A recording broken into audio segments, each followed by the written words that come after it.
Holosky podcast. We're your hosts. I'm Steven. And Kyle. And it's Monday.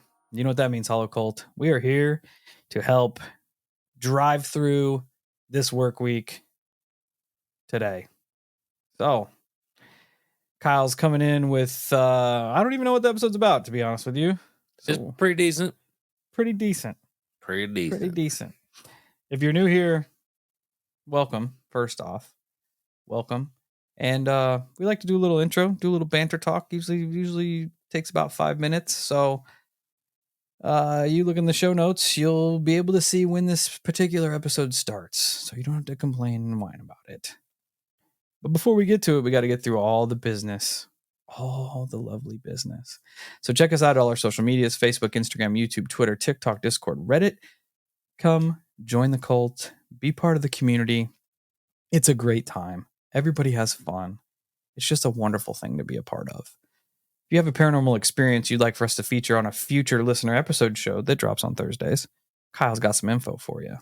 I do. It's easy. It's in the show notes, but you can write your story out or ask for an interview or do whatever you want to do. Shoot that to the email, which is the best possible way to get a hold of us. And that's going to be holoskypodcast@gmail.com. You do that, it's going to get to us. We may not respond immediately. Don't freak out. We will have seen your email, I promise you. And then we will contact you at nearest convenience. Or if it is just a story that you want us to read, you'll just hear it on a show eventually. It is what it is. Yeah, simple. We make the rules here. That is the perk of the job. Perk of being a cult leader. You make the rules. That is nice. If you'd like to support the show, plenty of ways you can do it. For a mere $7 a month, less than a Whopper meal at Burger King, you can go over to our Patreon and subscribe. We've got almost 50 extra episodes over there. You get early drop of our episodes, ad-free episodes, exclusive Casket Breath jams over there. Also, we'll post up some coupons to our Holo store, which at holoskypodcast.com, you can search the store and find all kinds of good stuff over there. T-shirts, hats, stickers. Kyle's got some new ideas rolling through his brain for some possible new merch stuff, which is going to be cool if we get it put together. So go check that out. It's a good time. Rep the Holocult. Best thing you can do is just keep putting us out there word of mouth. Keep putting Holosky out into the ether. That being said, I'm going to do this and I'm probably going to regret it. If you want some QR code stickers to slap up, shoot your shipping address to our socials where we can find them, probably the email, but wherever you can get a hold of us, and I'll mail you out some Holo slaps. You can just vandalize the fuck out of shit. Plaster the world, baby. Boots on the ground, old school, street team style. Just shoot us to ship. I've already sent some out to some people. There's 6 or 7 already plastering the world. So that's how we're going to do this. Old school, street team style. So just hit us up, shoot us your name and your shipping address, and I'll send you some slaps out. You can also go to wherever you listen to podcasts and leave us a 5-star rating and review. And I'll shout you out whenever I can find them, which is, I'm not that good at finding stuff, let's be honest.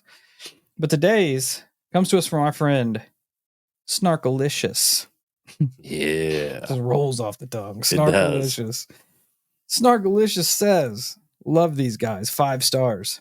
This is easily my favorite podcast. Listening to Steve and Kyle feels like listening to my grown sons have a great, funny, and occasionally deep conversation about all things.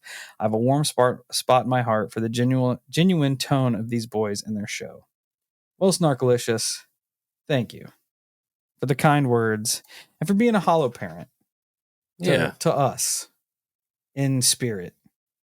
Because, hey, it's what we do. That's right. It's what we do. The tone, everything, it's just what we do. But we appreciate the kind words and the 5 stars, and it does help. It's nice seeing that little number keep going up. We're closing in on 1,000 on Apple. Keep them rolling. We'll get it. And that does it with the business. So 5 minutes. We're getting ready to roll into the official meat of the show. We are. So here we go. Here we This go. is the story of Spartan 1 and 2. They sound like spacecrafts. No, they're soldiers. Oh, I was way off. Yeah, this is a fabulous journey that gets presented from Linda Moulton Howe. What a gangster in the community. Solid. She was such a badass. R.I.P. I couldn't imagine being privy to the information she was privy to have people like this guy email her wanting to work with her in exposing this type of shit. I mean it would just, it's something to envy. It really is. But in August of 2003, there was a Navy SEAL lieutenant commander known as Spartan 1. That's the handle that he gave Linda. And as she interviews him, she does the classic black out the subject so you can't see them, alters the voice a little bit so you don't know who they are. These guys are straight up whistleblowers. They want this information to get out. They think it should be public. And so that's why he contacted her. But this man, during his time with the United States military, he was sent to Antarctica to extract a scientist that had been studying glyphs in this mysterious facility, essentially.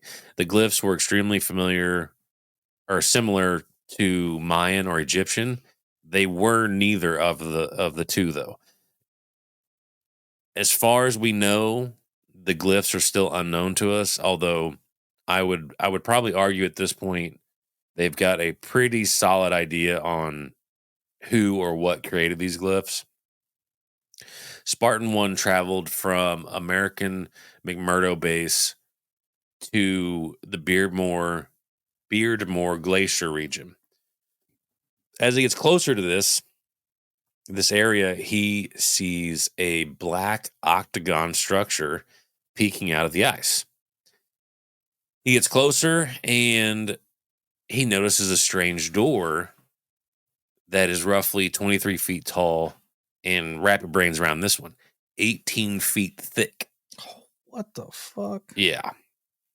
Spartan 1 approaches the door and touches it. Now, this door is, how to describe it? It's on like a set of pivots, almost like, I'm trying to think what style of door. It's not quite hinges. There's like pivots at the top and the bottom of this door. And I just described to you how massive this door is, but he said it's so expertly done that he could literally take his finger and push that door and it would just slide right open. It was just effortless in pushing this thing, even though it was extremely heavy.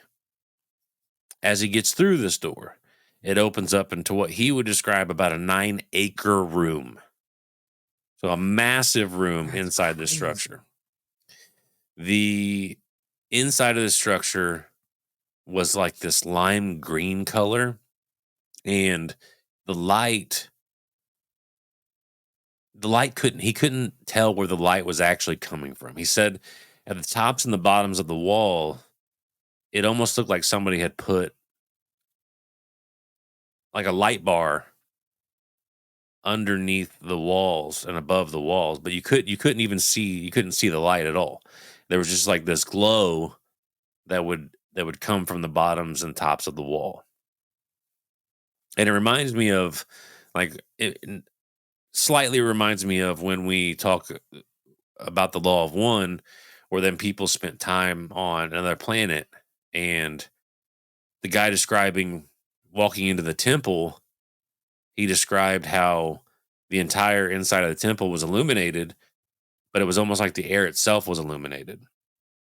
They couldn't. I think in the law of one they described it where there were no shadows at all. Yeah. It was just everything was illuminated and he couldn't tell where it was from. Yeah, I remember talking about like it reminding me of the Cerno face illumination Yeah, yeah, on the exactly. paranormal investigation. Exactly. In this case, though, the structure Spartan 1 said, like I said, the light comes to the top. It's almost like backlighting. Outside of the structure, he said it was roughly negative 40 degrees. However, inside the structure, it was a steady 68 to 70 degrees. And in no way did they attempt to heat this structure at all. It was just naturally that temperature inside there, which is interesting. The ceilings of this massive structure were about 22 feet tall, and the walls were lined. I mean, the walls were lined with glyphs. Apparently, on some of the doors, because there were more doors inside this structure that I operated and had the appearance of the entry door.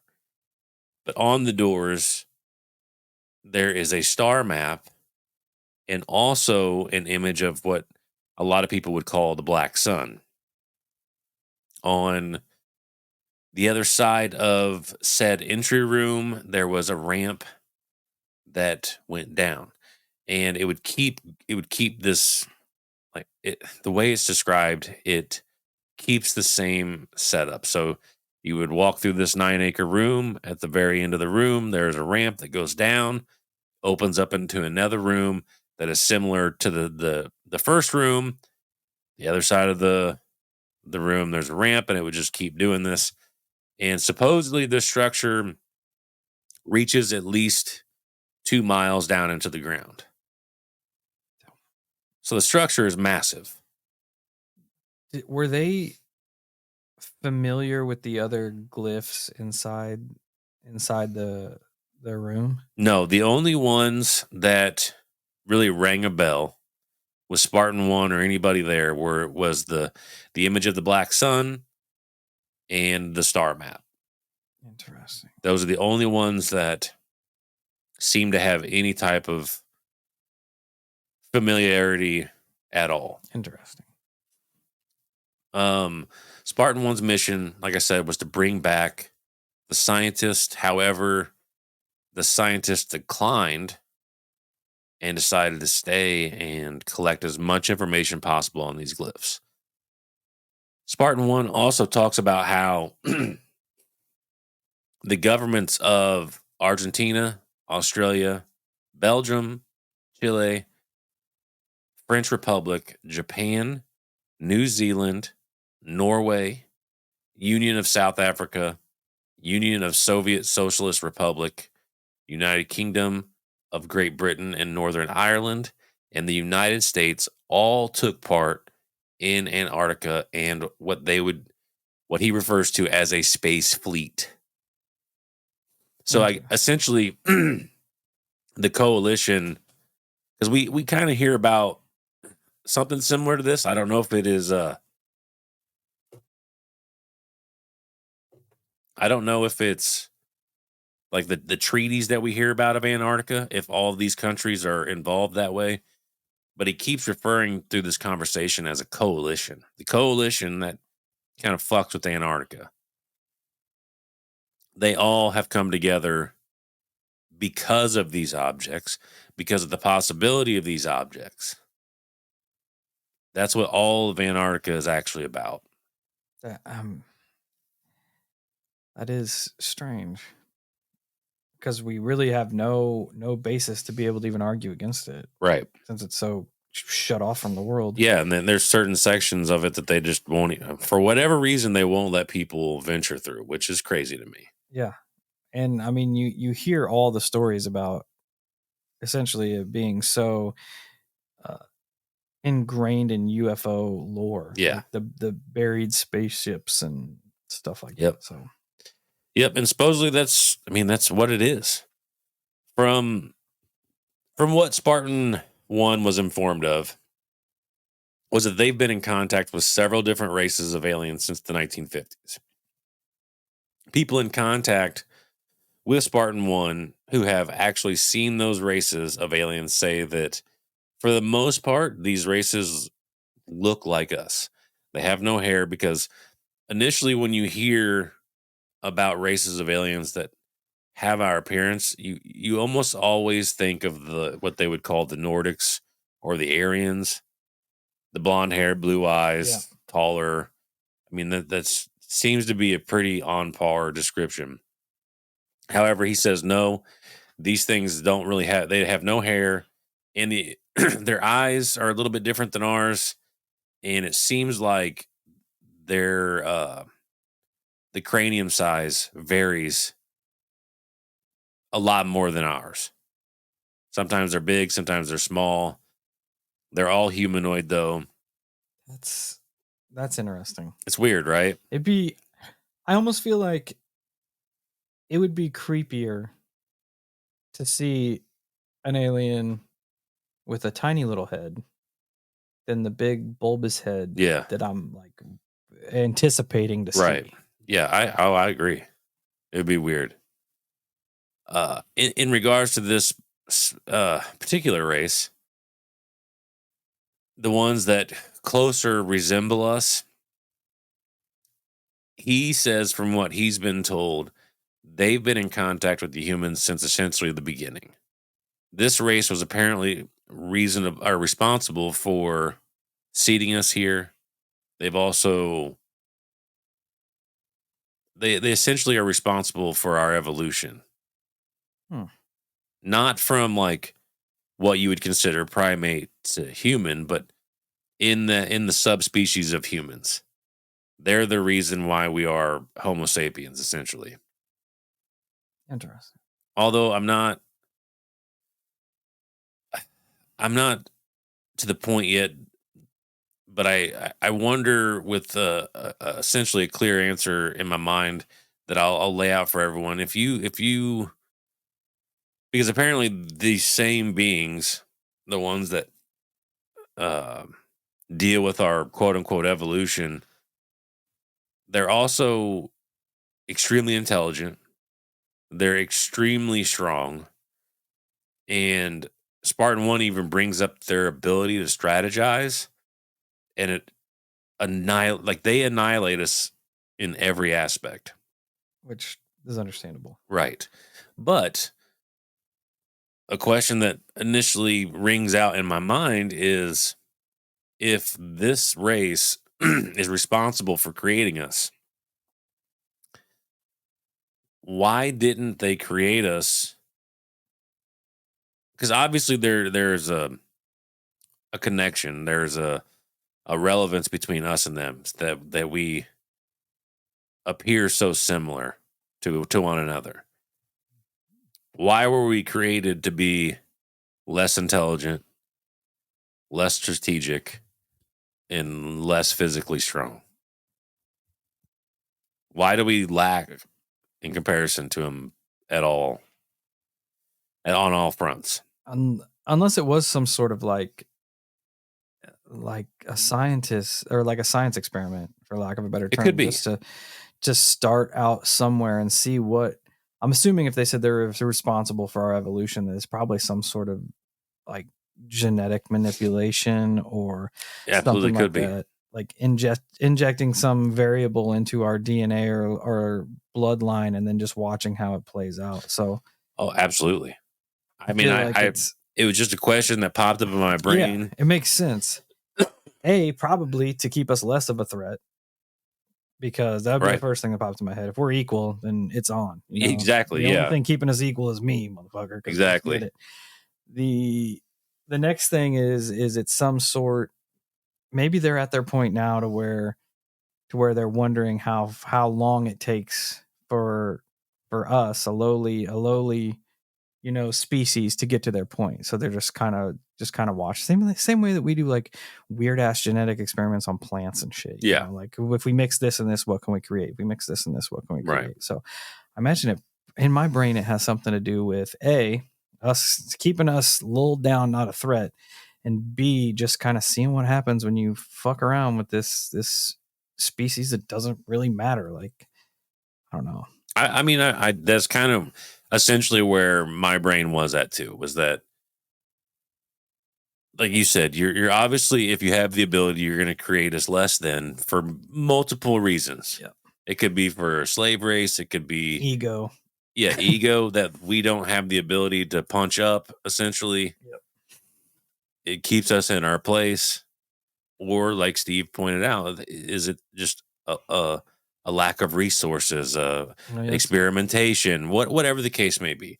But it was a question that really sprung off in my brain at the time of writing this.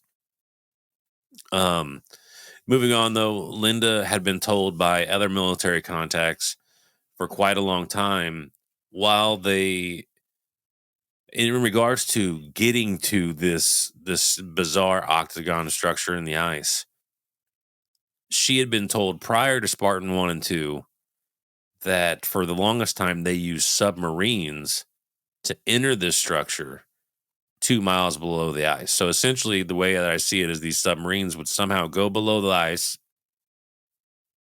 and it, I guess, be at the bottom of the structure is where they would enter. Right. And Spartan 1, when he actually made contact with this structure, he arrived just outside Antarctica on a United States aircraft carrier. A Black Hawk helicopter transports him over to Antarctica. He gets in a track vehicle and then travels to said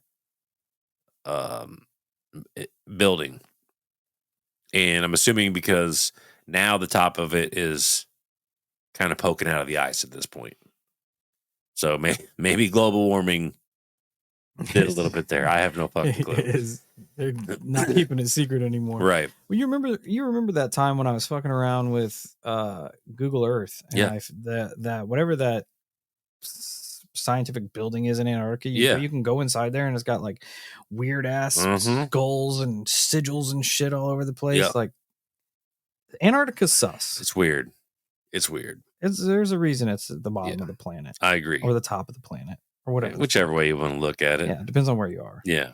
It's because it's sus. Spartan 1 said that in the beginning, this was because she asked, like, why are some going by sub, some going by track?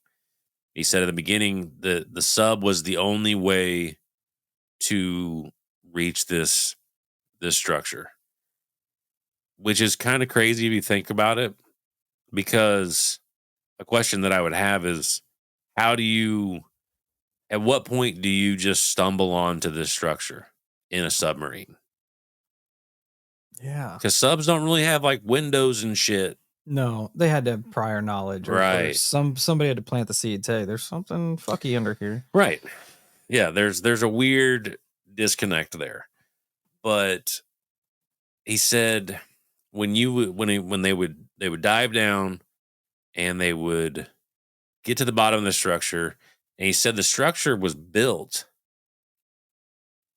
almost like it was meant for subs or sub-like craft to dock there. Like it had a sub dock essentially.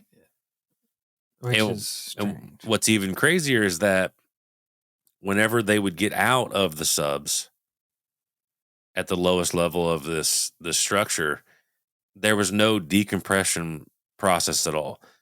As soon as that sub would start its docking process, the outside environment would pressurize to the exact same pressure of what is inside the submarine. That's fucking wild. That's crazy, right? Yeah. And Linda was like, "Okay, well, how does that fucking happen? What?" And he's like, "Alien technology. It's best explanation." Yeah, like it's alien tech. Like I don't know what you want me to say. That's insane. Yeah, and so Linda gets more into, which is kind of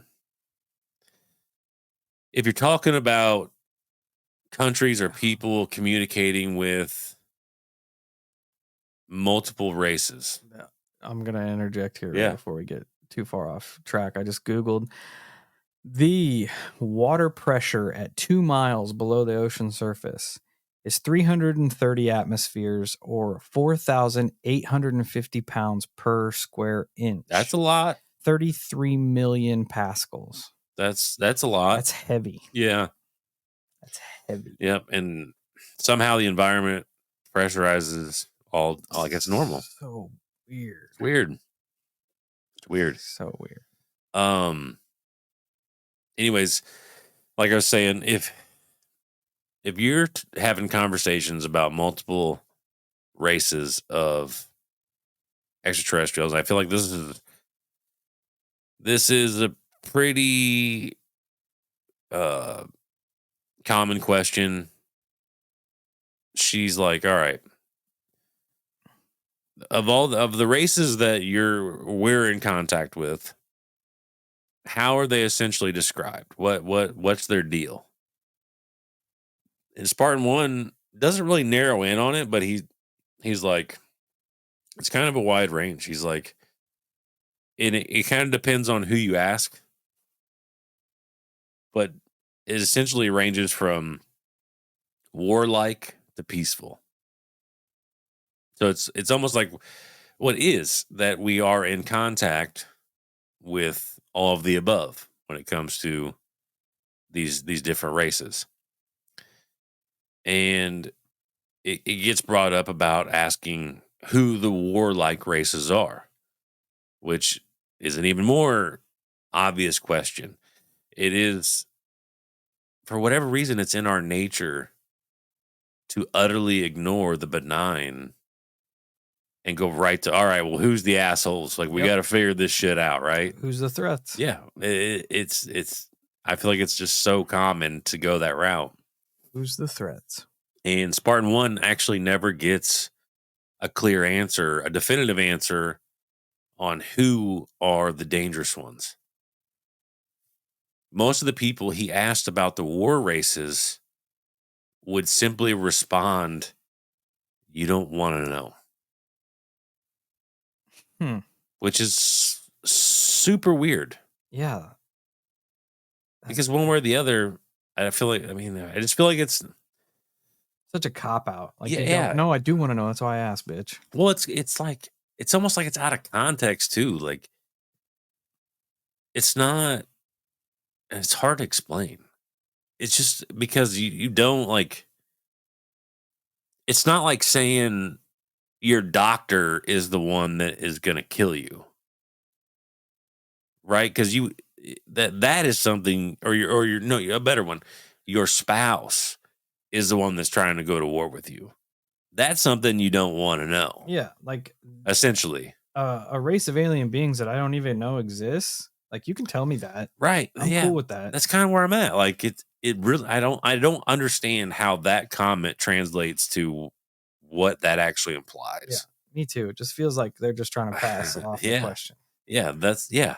I think that's the best way to describe it too. You don't want to know. Yeah, I do. Yeah. Know your enemy. Right. Now Spartan 1 is under the belief that this planet holds resources. And that's why the races are extremely interested in it. And I'm not sure that I'm 100% sold on that. Now, if you wanted to further delve into resources, we could have that conversation and maybe sway me a little bit one way or the other. Because if it is strictly resource based, why the fuck don't they just come here and take the resources they want then? Yeah, and like you mentioned, it depends on what the resource is. Yeah. Like, if it's oxygen or if it's water or if it's gold or any of that shit, like, that's found well within the rest of the goddamn universe, right? Yeah. They can go anywhere and take it from a planet that's not full of humans. Now, if the resource is fucking human meat, right, then I see where they're gonna need to come here for the resources. Yeah. So saying it's just resources, I feel like everything essentially tangible on the planet outside of life is found everywhere else in the universe. Or like my initial brain was, what if it's the soul? Because we've heard about the soul farming and what have you, which is, as far as we know, it's kind of locked in with us. Yeah, which kind of also ties in with like it happened to be something like specifically us living Yes. on the planet. Right. Resources just seems like an umbrella term that they don't want to really Right. delve into. Yeah. And, if you keep that in mind, if you can remember, actually, we'll probably have already had this conversation now that I think about it. But there is something that I'm trying to currently remember for the next night shift. I had a thought process on that I'm going to try to bring up on the night shift about the soul and harvesting of.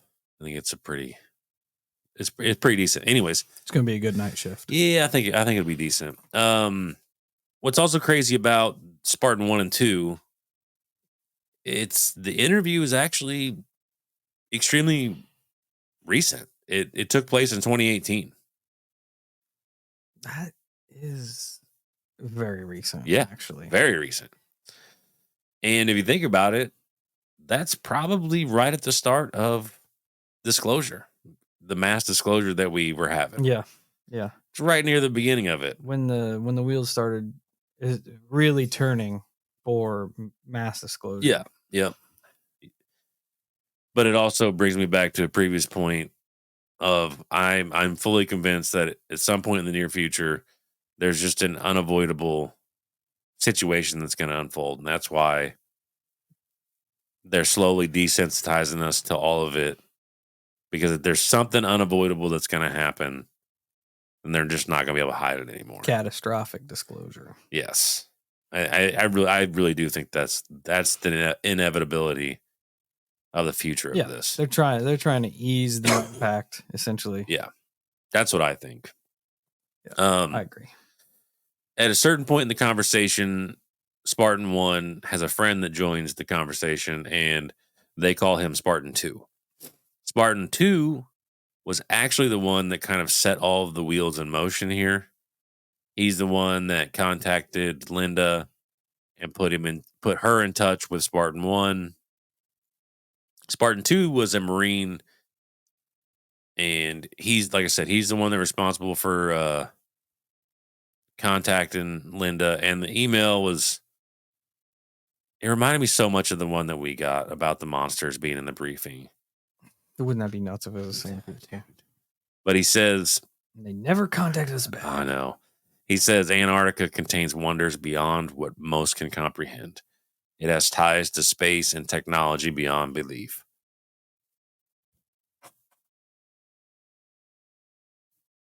And that was the email body that Linda received, which is it's like, I love it. It's teasing enough, just like the email we got that time, where you're just like, okay, I got to hear more about this. Let's go. Yeah. But Spartan 2 was at a certain point in his military career, he was working with leading intelligent officials and has worked with what is known as Cyber Command and Fleet Cyber Command, which works for the United States Navy networks and space operations. According to one cyberspace official, the United States has communicated with advanced humanoid beings beyond our solar system. Communications even speak about interstellar trade, which is initially what got me interested in this whole situation. I heard people talking about Antarctica being the hub for interstellar space trade. And I'm like, all right, I gotta learn about this because this sounds fucking cool. And I feel like maybe not time wise, but Spartan 1 and 2 are kind of the kickoff for this story on interstellar trade. I'm gonna try to find things about this interstellar trade route and make that my next episode. If I can or not, that's another question, but I'm definitely gonna try. Anyways, in the fall of 2017, there was an object that entered our solar system, Oumuamua, Oh yeah. and it was. Some people thought that it was an alien space probe sent to observe us. because there was a weird acceleration pattern with this object. It went from about 57,000 miles per hour to 96,000 miles per hour. That's pretty quick. As it goes behind our sun, it essentially makes a hairpin turn and shoots back at almost 100,000 miles an hour. And so people were kind of under the assumption that it was an alien space probe. However, Spartan 1 and 2 both conclude and both have heard that this was not a space probe. It was actually a derelict ship. And so it would be essentially a rundown, abandoned UFO from some other race out there. And we, before the public even knew about this object, we had already landed on it. So hell yes. Suck that in.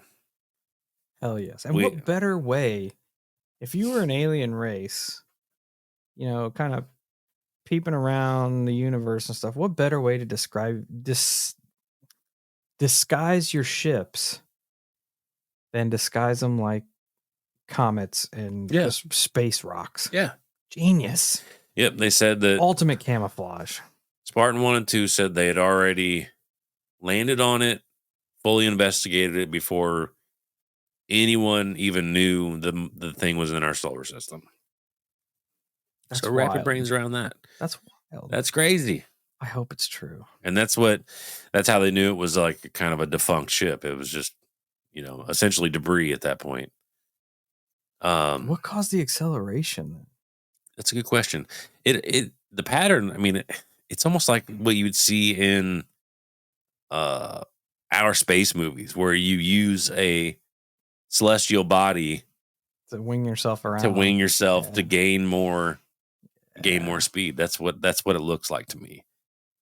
Keep your space junk out of our sky. No shit. We don't need it crashing down quite yet.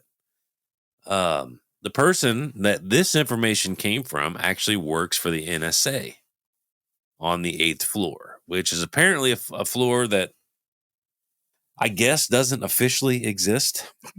Hell yes. It deals with interstellar communications, and apparently it has inside knowledge of this interstellar trade route. And from there, they start talking about a fucking base on the moon. Of course, because you have to have a moon base for your interstellar trade route. Right. What the fuck are they trading? I don't know. Human souls? Probably. The new NSA, New Soul Association. Yeah, that's what's crazy is I heard this on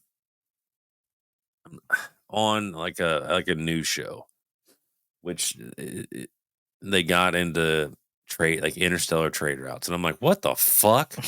Like, all right, I'm in. I've got to check this shit out. So, like I said, hopefully I find more on that and what they could even possibly be trading.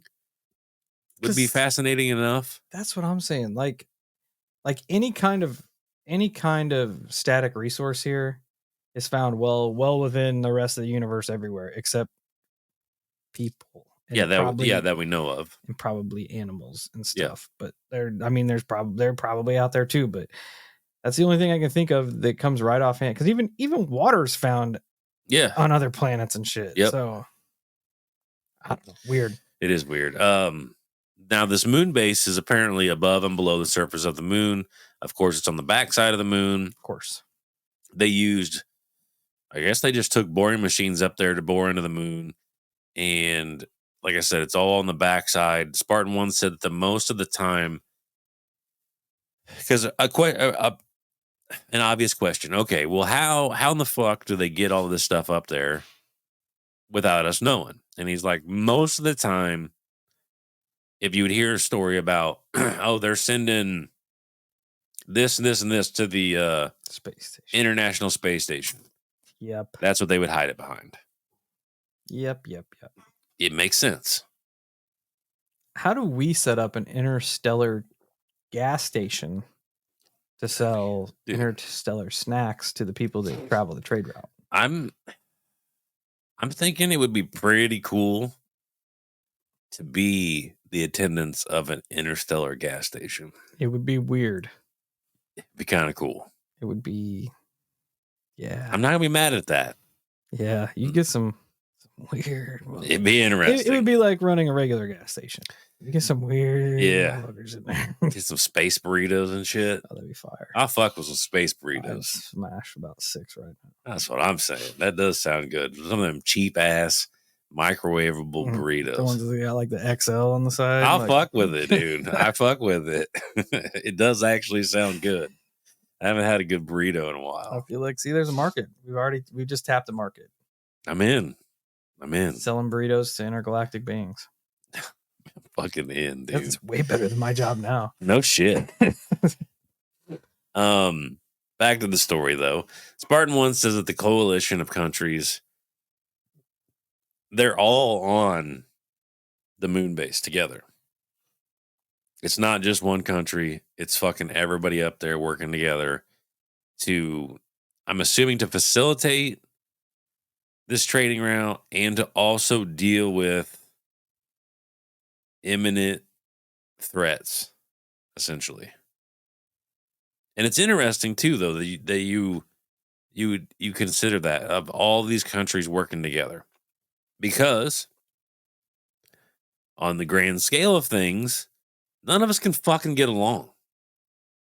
No. So that's what I just thought when you said that. Like everybody, like who was it that just went to the dark side of the moon? China? I think so. Up there? I think so, yeah. And it's always just like a big smear campaign about how they didn't actually do it, or they're doing this, or they're doing that, which makes sense to keep everybody down here in the dark. Yep. Is to put out that false information while everybody's actually just working up there. Like, oh, China's going to release a video from the dark side of the moon. Well, we better discredit this. And then they're like, hey, China, stop doing that. Yeah. It's weird. It's weird to consider it that down here we're so disillusioned. We're so dumb to what could possibly be going on, because we all view the world as everybody is essentially hating each other, and we can't get along to save our lives. And then at the end of the day, there's a possibility that they're all up there working together to save the planet or do trade in God knows what. That may not be cool. That may be what we don't want to know. Yeah, it's probably why they're keeping it a secret. Yeah. But it's just crazy. And is it a question of the governments actually don't give a shit about each other, but they have sections that are just like, listen, it doesn't matter how mad I am at this country. You guys all need to go up there and handle business because this is an imminent threat. But that's you guys up there. Us down here, we're still going to fight over this chunk of land because it's what we do. And if all of a sudden all the nations in the world started cooperating and working together, I feel like most people are going to be like, hold the fuck Wait up. a minute. Hold on. Yeah. Something's wrong. Yeah. Like that Reagan speech where he's standing up there and he's like, what if a threat from outside of our solar system or whatever we all unites come together. humanity? Yeah. Yep. And he's not wrong. He's 100% right. Yeah, nothing. Because it would. Nothing unites people like a common threat, common enemy. Yep. It's I don't know. It's just crazy. But apparently the countries are not the only ones working on the moon. Apparently there are humanoids working on the moon. Upwards of 2,500 of them all there. Hopefully the ones with tiny heads. Hopefully. Like Beetlejuice heads. But they are working, I'm assuming, with this trade route shit, but they're also mining materials from the moon to create a mothership on the backside of the moon. So it gets it's kind of deep. Kind of deep. Deeper than the base in Antarctica. Yeah. Linda's heard that it's of the utmost importance for humans, in conjunction with the humanoid allies, to create as many bases off-world as possible. Because whatever is going to happen to this planet is unavoidable and unstoppable. So essentially, our fate is sealed on Earth. So in order to save our species, that's why there's a mass push to create bases as far and wide as we possibly can. Which is even more interesting that these off-world entities are wanting to help us accomplish that. Yeah. Which, I mean, because at first, if they're so much more advanced than us, they created us and did this, that, and the other, you wouldn't think that we would hold much value in their eyes unless they created us and evolved us for a very specific purpose. I know, and I want to get into my fucking night shift topic so bad right now because I think it's a viable question, but like, I won't even go the soul route. Let's say we are some sort of weird sustenance for them. That's the same way we do with animals here. You know, we raise them. Yeah. They're bred. They're raised. We take care of them. We protect them to the point to where then we harvest them. Yes. And they are okay. So that's essentially what I was going to bring up on the night shift, because if you look at overall if you look at overall terminology among the cultures of the ETs, you hear a lot of seeding and harvesting. Yeah. Which literally goes hand in hand. And it makes me wonder, because a lot of people would go, and even in the Law 1, they talk about a specific time for the harvest to happen, right? And then you would beg the question, why haven't they harvested us in the past then? Why wait? Well, I mean, maybe they have. Think about it, when you seed, what if they're just waiting for the harvest to fully mature? And we don't even know, beyond that, we don't even know the context of what a harvest means. Exactly. Like, what if a harvest is a natural disaster? What if you had a tsunami that killed 300,000 people? That's a pretty big fucking harvest. Yep. You got an earthquake that kills 100,000 people. That's a pretty big fucking harvest. Well, and I just wonder, I beg the question, is by seeding, if they have this ability, which let's pretend that is the causation of all of this. They seed a planet, they move on to another one, seed. It's like planting crops in fields, right? You have to wait till the crop grows. And by seeding this planet moving on, it allows this planet to keep growing by us, populating, multiplying. Let the crop mature. Let the crop mature. Let it do its thing, and then you come back and collect. Yeah, and when it's at its maximum yield. My thing is, like, clearly we have some sort of underlying importance to, and it's not just a specific race of beings. It's all essentially, from what we're being told, a lot of off-world entities are interested in us. Yeah. Which is, it's weird that they're like helping us to create bases to get us out. Like, you don't go back into a burning house for an ant farm, right? Right. You don't fuck with that. But here they're like, no, we gotta get you guys off here. Yeah. Like, in the guise of like being nice and helping us. Like, you gotta continue the species keep going here. But there's more. They're not just doing that just because. No, I would agree. They're not out here trying to save the koalas or some shit. Yeah. Like there's something sus going on there. That's why, as a human, you just need to fight them. That's violence. True. That's true. I mean, to be fair, Spartan 1 and 2 say that there are races that want to help us for good reason, and we'll get into that in a little bit. But there is a decent reason as to why they may want to help us. I'm not saying that it is a 100% guarantee, but it's what I'm assuming it's what they've been briefed on. Yeah. Like what they've been told. And furthermore, asking questions, like when we're on the base, they're talking to scientists and shit like that too. So there are people that are talking within the community, essentially. But Spartan 1 and 2 seem to believe that the building of bases throughout the solar system as possible, and that they're essentially staging points around the planet that they facilitate. So I'll try to explain this a little bit better. They do believe that we're sending people out to create these bases, but they also believe, because I think the way they're describing this is that there is going to be some type of cataclysm, some type of natural disaster, or something that's going to destroy the planet. And so they also, I'm assuming it's a combination of us and the ETs have created what they call staging points. There are points around the planet, and they say where things are sent up.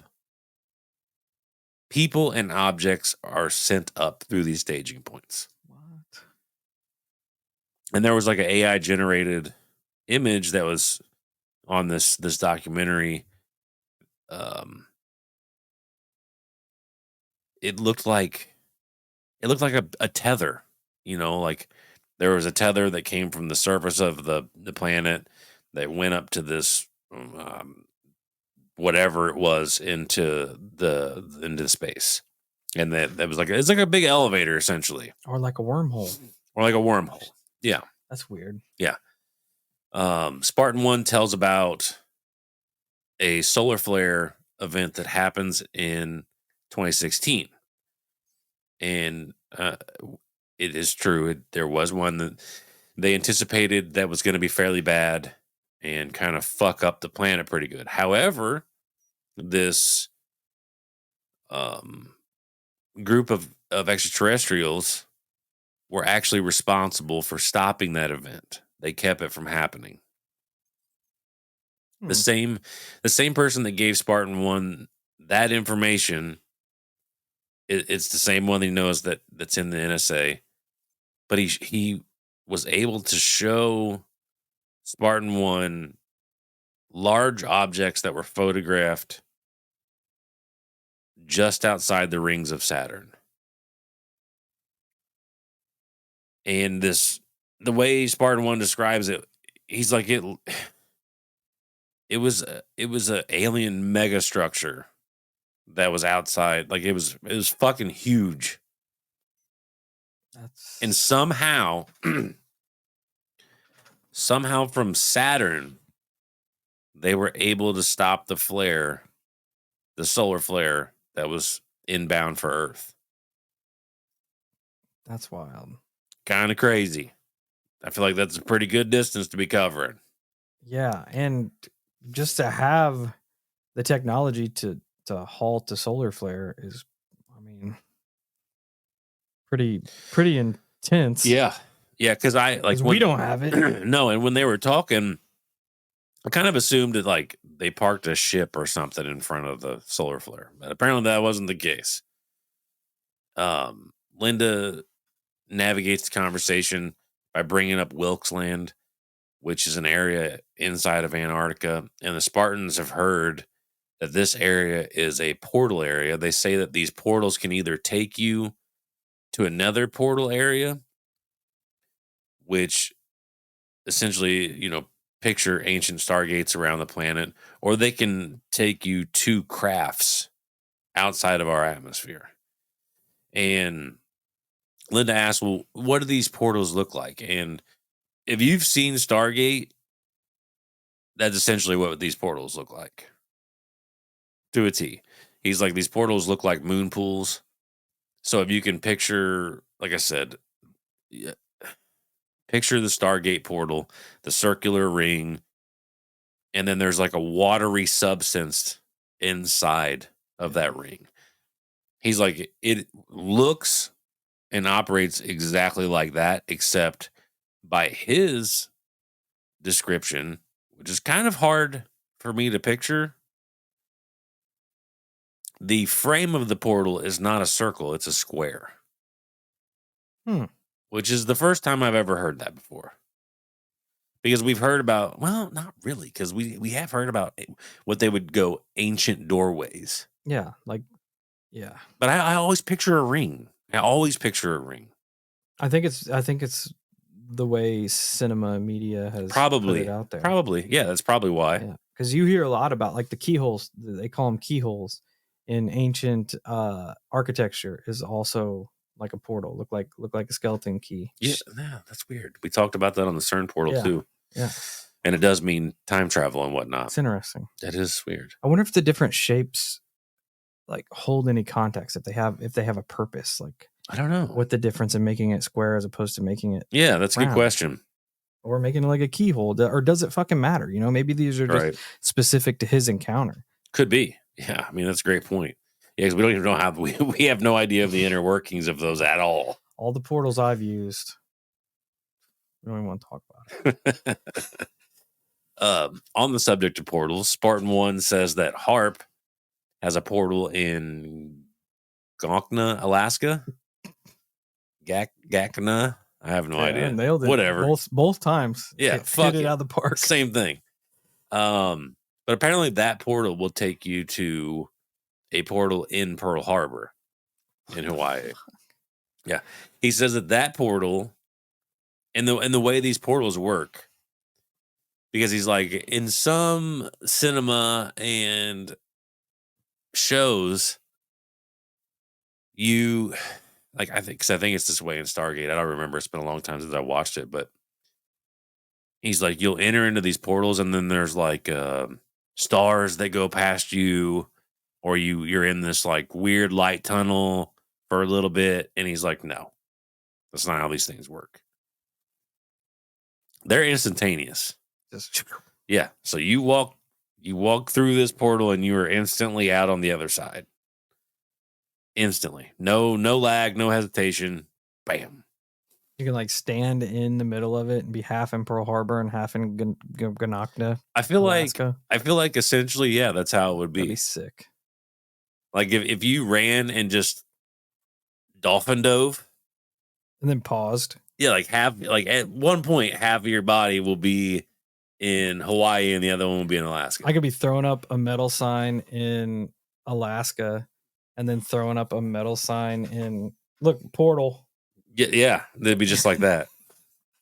That's what would happen. I solved it. This is the Stargate. I believe it. I fucking believe it. But Spartan 1 says that there are other portals. You have some in South America, Alberta, Canada, Alaska, Hawaii, Argentina, Egypt, Australia, all have extraterrestrial portals. And I'm sure there's more than that, because I've heard of portals in Iraq, I believe. Yeah, there are a bunch of Stargates. My question is, do the portals work both ways? Like, if I step into the one in Hawaii, will it take me to the one in Alaska? That's a good question. One take me somewhere different? That's a good question. Because I feel something like some video game bullshit if it doesn't. If I step through the portal in Alaska and go to, I feel like it should. Yeah, or I leave my cell phone in Alaska, portal to Hawaii. In order to portal back, I got to go through like a series of like 9 different portals to get back to Alaska, or do I just get to go right back? I feel like you would get to go right back. It should be that way. That's a great question. That's a great question. Because I could see it being fuckery and being like, you gotta go through these 9 portals to get back to Alaska. Yeah, but it also begs it's also weird that they're linked to specific locations, because like if you're in Hawaii, you can only portal to Alaska, which doesn't make a lot of sense to have a portal unless there are very specific things in those regions that you need to get from one region to the next. Right. Or if it is like Stargate, where you can somehow control the portal to do what you want to do. I feel like that's the way it should be, but I don't know. I've never built one, so well, that's news to me. Yeah. And as everyone would guess, one of the overarching questions that keeps popping up, who's the ally, who's the foe? Spartan 1 doesn't know the answer at all, but he's almost 100% certain that the upper echelons know exactly who's friend and who's foe. Oh yeah. Just like in the Law of One, Spartan 1 speaks about how the planet itself is going to turn on us. some type of event like a volcano, earthquake, tsunami, something is going to happen to possibly destroy or devastate the planet. I can see that. It may even be a combination of, because he also starts, which is weird timing considering it's 2018, but he also brings up the possibility of diseases coming forth, and all of them. These are my words, but it's like the combination of the diseases, the catastrophes, almost like the four horsemen ravaging the planet at that point. Uh, Another interesting theory that I have yet to hear before is Spartan 1 thinks that the the great flood of the planet wasn't done by God. He says that it was done by the extraterrestrials, which is an interesting one. Also could be the same thing. Could be. What a hot take. And then you would go, okay, why? Why was that conducted back then? Harvest. Well, he says it's because even back then we were destroying the planet and the aliens wanted to make it right. But you'd have to ask yourself why. Why destroy us then and not now? How much worse could it have been then than it is now? Right. What are the determining factors here? And then after they kind of touch on that, they move back toward this star map. And this is the one that I brought up earlier that is in conjunction with the black sun. Apparently the Hubble, this is going to be a lot to wrap your brain around because it was a lot for me. I love it. But the Hubble telescope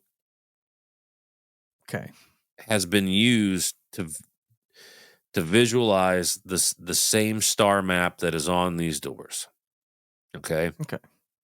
The star map itself is actually of 3 separate universes at the same time. 3 separate universes at the same time. So, it's like if you were to take universe A, B, and C and then condense them down into one image, that is the star map. Right? My brain went the opposite way with that. My brain thought the same universe at 3 different times. So no, that it's makes 3 separate universes condensed down into one image. And somehow the Hubble telescope has the ability to witness all 3 universes. Which is now obsolete because we have the James Webb. So it probably sees a fuckload more. It sees 700 universes stacked on top of each other. It's hard to wrap your brain around. It is making my brain hurt. Yeah. So essentially confirming the multiverse. Yes. Yep. Theory. Yep. Hypothesis. And so with a lot of these star maps that have been witnessed across the planet, and especially in this location with Spartan 1, it's believed that at the center of the star map is our solar system, the Milky Way, or the galaxy, whatever you want to call it. And the star map is theorized. It's not just stars that are being mapped. It's actual portal locations. That's weird. Yeah. But it kind of makes sense. That's interesting. Yeah. And ironically enough, in a lot of, like Linda brings up, a lot of different images in regards to the black sun image. And eerily enough,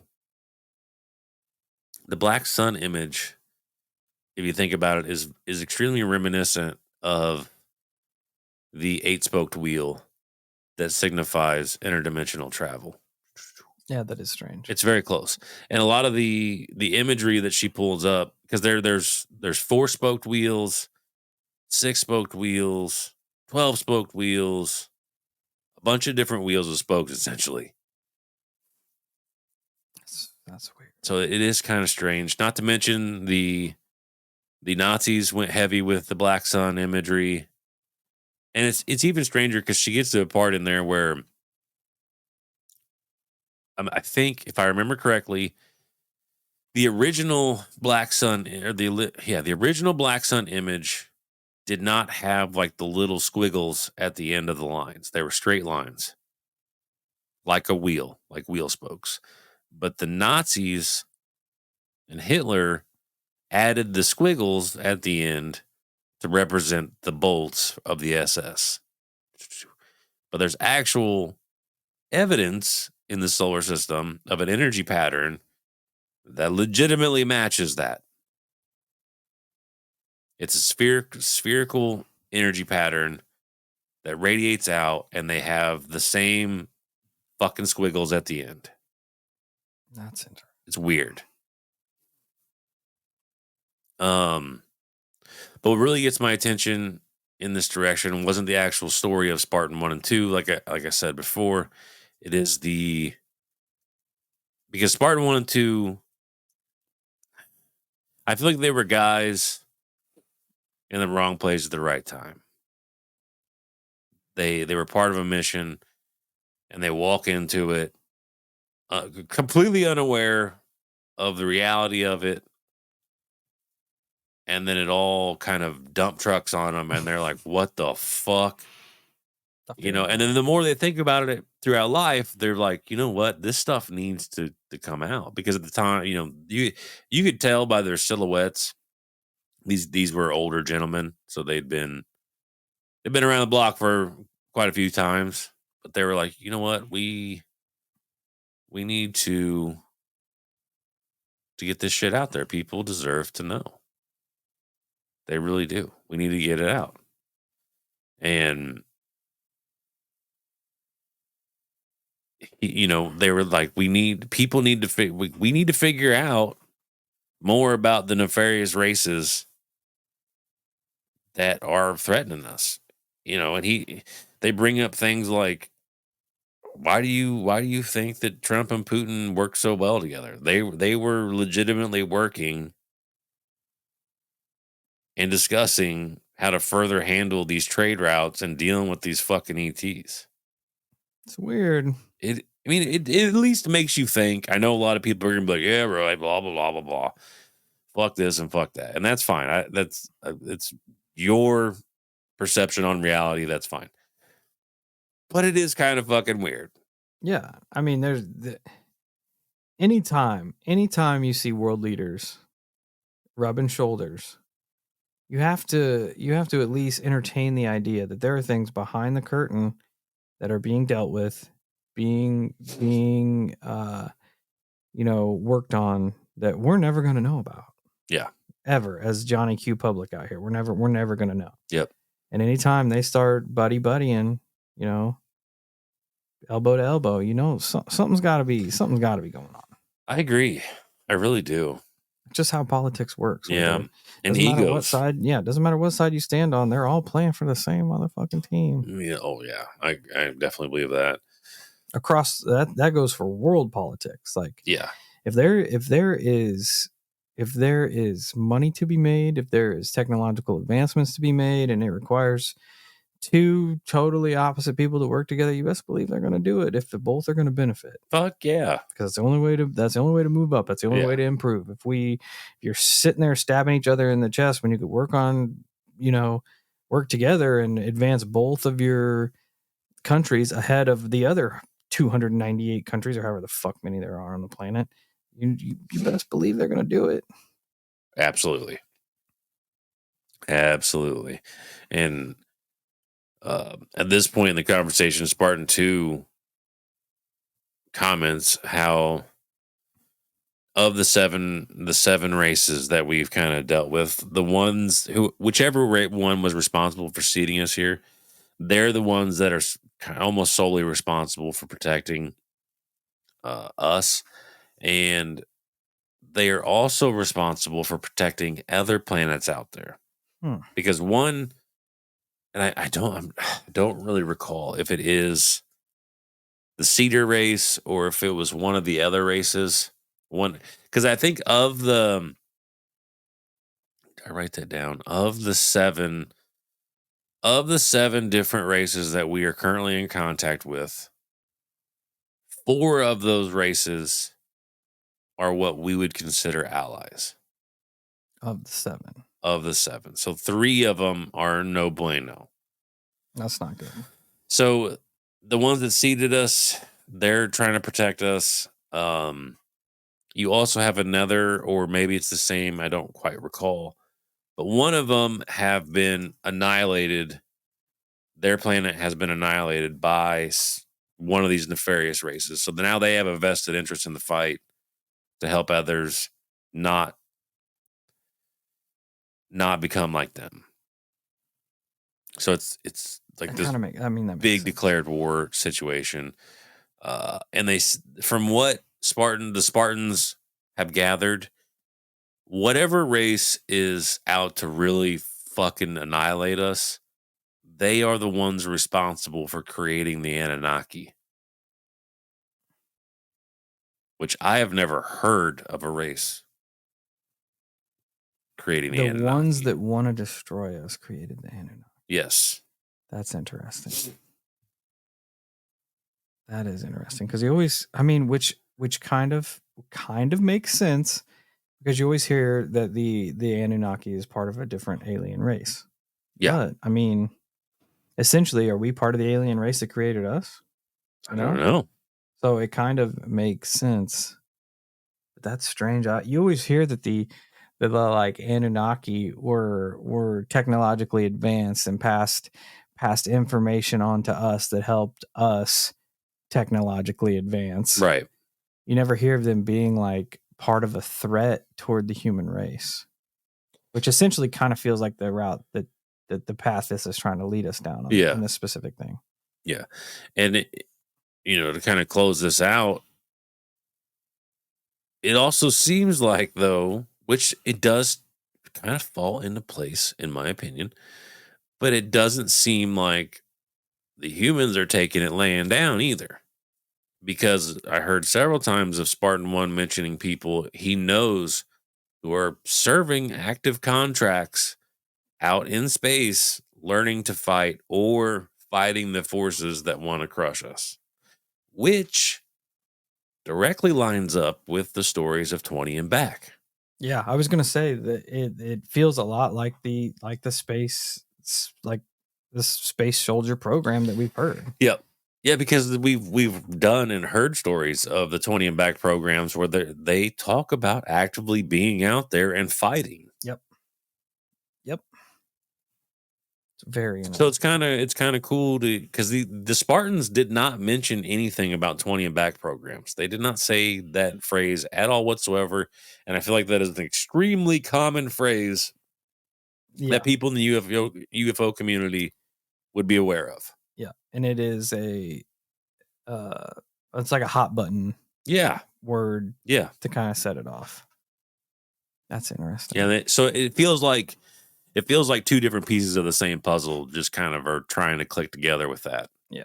Him, because he was talking about knowing people who are serving like 2-year contracts or X amount of year contracts, and they're actively out there in space doing whatever they're doing, whether they're learning to fight or actually fighting. He's not completely aware of, but that's the impression that he was given from other people within whatever base or community he was fucking with. That's interesting. It is interesting, and I hope that that's a kickoff to, because I really want to find more about this interstellar trade route. Yeah, me too. And I want it to link up with 20 and Back, because in 20 and Back there is some phrasing that would suggest trade routes, but I want it to link up with that, but I also want it to be its own thing too. I don't want to look into it and it all be, well, here's the 20 and Back stories. It's like, motherfucker, we already done that. Yeah. I want to know more about this interstellar trade route. I am curious. I hope you do find something. Me too. Because I would be curious, because it fucking makes sense with how fast our technology fucking jumps forward. Yeah, it does kind of line up. Yeah. Oh yeah, absolutely. That's interesting. It gives you a lot to think about. And like I could tell you, in my opinion, you could tell these were old men sitting at the table talking with Linda. And having to sit on that for so long would be stressful in its own right. Yep. That was awesome. Yeah, it's a pretty fucking cool story. Yeah. If you get the chance, I mean, you can check out the documentary. I can't remember exactly what it's called. I'll try to find it real quick. See if it's in my viewed. Dang it. I know it was on Prime. I searched up Antarctica. And it was it's like Antarctica Ancient Alien Secrets or some shit like that. It was with Linda Moulton Howe. But it was great. Yeah. It's great. Like I said, she's fucking great. She was fantastic. She was definitely a pillar in the community. And just, like I said, an OG of OGs. She was just fantastic for getting out all the information she did and just being who she was. She's fantastic. I'm having I'm just going to put this out there. I'm having a real struggle with, for some reason, I don't know if Linda Moulton Howe has passed away or not. I think she has. I feel like she has, which is why I said RIP in the beginning, but everywhere I'm looking, I cannot find like a date. I remember seeing it online. Am I having a Mandela effect right now? No, because I remember her passing as well. It's not on the Wikipedia, because after I said RIP, I was like, man, am I wrong? Because I fully remember. I'm not seeing a passing either. Why do I remember it too? I saw it. I'm just going to put that out there, because we're probably going to leave it in there. If she has passed away, my full condolences, because I 100% remember seeing and reading that. Oh, me too. And if not, I apologize for that, because I was in full thought that she had passed away within the last year. Well, we're not the only motherfuckers that have Googled that either. Yeah, because it's in one of the top searches. Yeah, that's weird. Yeah, so if I'm wrong, I apologize in advance. Well, that'd be on me too for speaking in past tense. And if that's she weird. has passed, my condolences to her and her family, and we appreciate everything. And if she hasn't, our condolences for fucking that up, messing that up. Because I got to thinking about it. I'm like, man, I do remember seeing that online. Oh, 100%. Reading about it, and then once I looked, which I don't even know why I looked. I think because you were talking about 2018, I'm like, man, it didn't feel like it was too long ago that I read that she passed away, but then I couldn't find anything. So we are experiencing a possible Mandela effect. That's here weird. At the Hollow Lair. So either way, our bad. Our respects either way. Alive, not alive. Respect. Yeah, you're great. So yeah, I hope you do jump into these interstellar trade routes, because I need to know more. I need to know how Same. I can capitalize. Yeah. Interstellar drug trade. Yeah, Thanks again, Holocult, for hanging out with us this Monday. Hope your work week goes quick and painless. We appreciate you all for just letting us be part of your lives. So until we meet again, stay safe, stay weird. And if you're ever on an interstellar trade route, stop by your nearest intergalactic gas station and grab one of them tasty ass burritos.